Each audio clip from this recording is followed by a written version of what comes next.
हम पढ़ रहे हैं teaching of social science subject के अंतर्गत सहायक सामग्री।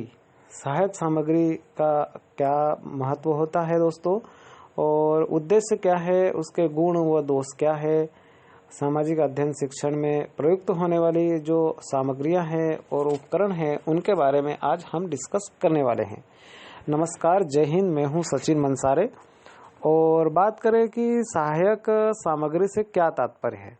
तो दोस्तों, शिक्षण सहायक सामग्री से तात्पर्य कक्षा शिक्षण में प्रयोग की जाने वाली उन वस्तु रूप सामग्रियों से है। मतलब जो हम पढ़ाते हैं कक्षा के अंतर्गत, तो उसमें जो प्रयोग की जाने वाली कुछ वस्तुएं होती है पढ़ाते समय, और वो जो सामग्रियां होती है जो देखी और सुनी या केवल देखी अथवा केवल सुनी जा सकती है। मतलब जिसको हम देख सकते हैं और सुन सकते हैं, या केवल देख ही सकते हैं या केवल सुन ही सकते हैं। इनमें दृश्य, सीधी सी बात की जाए, इनमें दृश्य और श्रवण इंद्रिय, मतलब कि हम देखने और सुनने के प्रमुख रूप से सक्रिय होने के कारण इन सामग्रियों को हम क्या कहते हैं, दृश्य श्रव्य सामग्री कहते हैं। मतलब ऐसी कुछ वस्तुएं जिनको हम देख सकते हैं या सुन सकते हैं। देख सकना और सुन सकना दोनों कर सकते हैं। ऐसी सामग्री, देखने वाले को हम दृश्य कहेंगे, सुनने वाले को श्रव्य कहेंगे।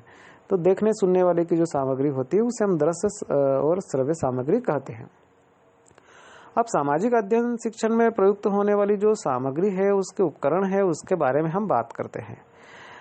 वैसे दोस्तों, इसको 3 भागों में विभक्त किया जाता है। जैसे दृश्य सामग्री से हम बात करें कि कक्षा में ऐसे जो उपयोग में आने वाली सामग्रियों से है जिन्हें शिक्षक और विद्यार्थी देख सकते हैं। इनमें हम क्या करते हैं कि दृष्टेंद्रिय विशेष रूप से सक्रिय रहती है। मतलब आंखें हमारी विशेष रूप से सक्रिय रहती है। इसके अंतर्गत मूल वस्तुएं श्याम पट यानी ब्लैक बोर्ड, नमूना, मॉडल, चित्र, फोटोग्राफ, ग्राफ, मानचित्र, ओवरहेड प्रोजेक्टर, लैपटॉप आदि प्रमुख रूप से आते हैं। अब सुनने वाली सामग्री यानी कि श्रव्य सामग्री और उसके उपकरण की बात करें तो श्रव्य सामग्री में जैसे हम बात करें कि जो कक्षा में सुनने में, जिनको कक्षा में सुना जा सकता है, छात्र भी सुनता है और शिक्षक भी सुनता है। इसमें विशेष रूप से कर्णेंद्रिया सक्रिय रहती है। मतलब कान की इंद्रियां हमारी सक्रिय रहती है। इसमें रेडियो हो जाएगा, रिकॉर्ड प्लेयर हो जाएगा, टेप रिकॉर्डर हो जाएगा। ये सब क्या है, सुनने वाली सामग्री है। और इसके अलावा दोस्तों दृश्य श्रव्य सामग्री, मतलब दोनों को मिला जुला के, मतलब ऐसे ये है उन सामग्रियों से मतलब है, इसका अर्थ है कि जिन्हें कक्षा में हम क्या कर सकते हैं, शिक्षक और छात्र देखा और सुना दोनों जा सकता है। जिनमें क्या होता है कि हमारी आंखें और कान की इंद्रियां दोनों सक्रिय रहती है।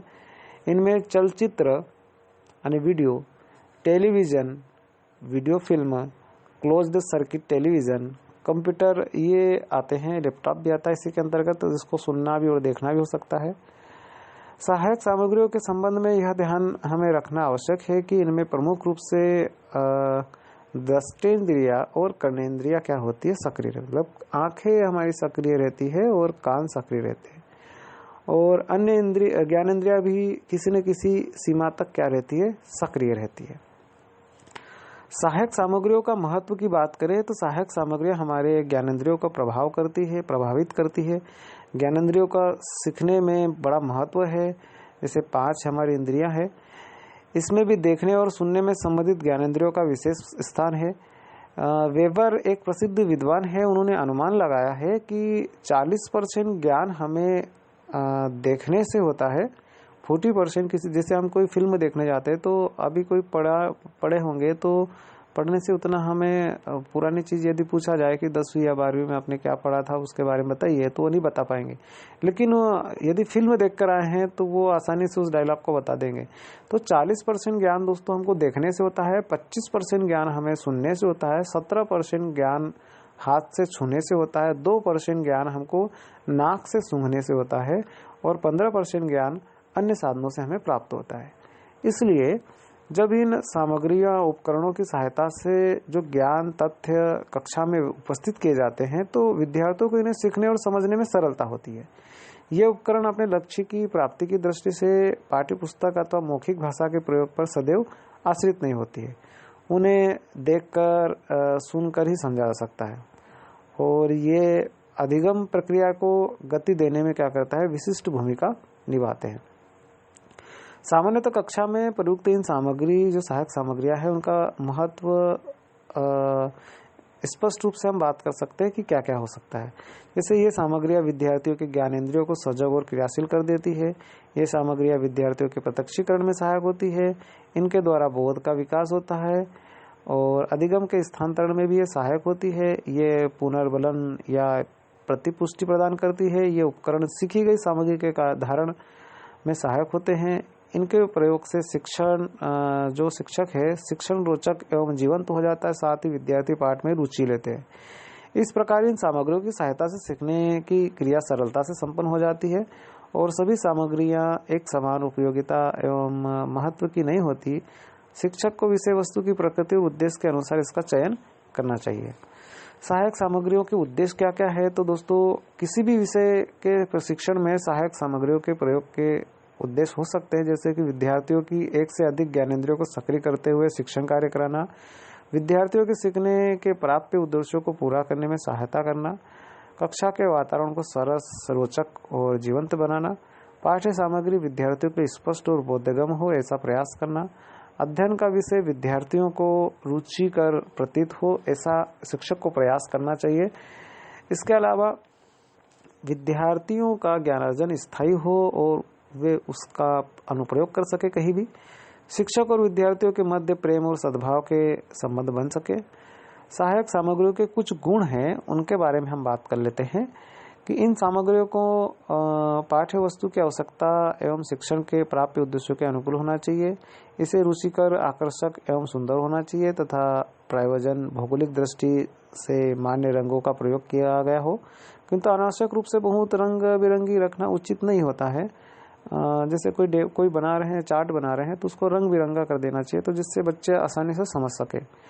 सामग्री कक्षा के लेवल का होना चाहिए, विद्यार्थियों के मानसिक विकास के अनुकूल हो, जिससे कक्षा उससे लाभान्वित हो सके।